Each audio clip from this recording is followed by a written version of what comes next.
পবিত্র মাহে রমজান উপলক্ষে মুন্সিগঞ্জের নিষ্ঠা টঙ্গীবাড়ি উপজেলা শাখার উদ্যোগে ইফতার মাহফিল ও আলোচনা সভা অনুষ্ঠিত হয়েছে।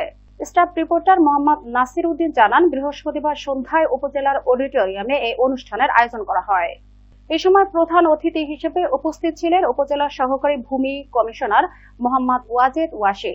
বিশেষ অতিথি হিসেবে উপস্থিত ছিলেন নিরাপদ সড়কচাই নিষ্ঠা কেন্দ্রীয় নির্বাহী সদস্য ও টঙ্গীবাড়ি উপজেলা শাখার উপদেষ্টা এম জামাল হোসেন মন্ডল, বাংলাদেশ জামায়াতে ইসলামী উপজেলা শাখার আমির মাওলানা আব্দুল বাড়ি, ভিপুর ইসলামিয়া ফাজিল ডিগ্রি মাদ্রাসার প্রিন্সিপাল মাওলানা লুৎফর রহমান, নিরাপদ সড়কচাই জেলা কমিটির যুগ্ম আহ্বায়ক অ্যাডভোকেট জানে আলম প্রিন্স, জেলা কমিটির সাধারণ সম্পাদক মোহাম্মদ সাইফুর রহমান ও মুন্সিগঞ্জ জেলা প্রেস ক্লাবের সভাপতি সাইদুল ইসলাম কামাল সহ নিরাপদ সড়কচাইয়ের সকল সদস্যবৃন্দ উপস্থিত ছিলেন।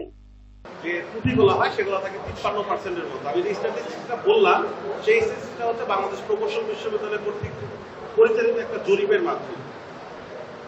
নিরাপদ সড়কচাই এই আন্দোলনটা শুরু হয়েছে 1993 সাল থেকে এবং আজকে এই আমরা প্রায় 32 বছর অতিক্রম করছি এই আন্দোলনের, সামাজিক আন্দোলনের মাধ্যমে।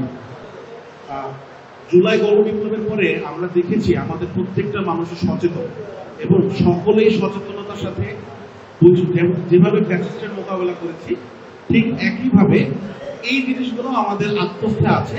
কোন আইনটা আমি মানব, কোন পথে আমি চলবো, কোন শৃঙ্খলাটা আমি মেনটেন করবো। আমি এই ফোরামে উপস্থিত যে নিরাপদ সড়কচাই আন্দোলন যারা আছেন তাদেরকে একটু মনোযোগ বা একটু দৃষ্টি আকর্ষণ করতে চাই একটা বিষয়ে। আমরা সবাইকে সচেতনমূলক প্রশিক্ষণ দিচ্ছি, সবাইকে সচেতন করছি।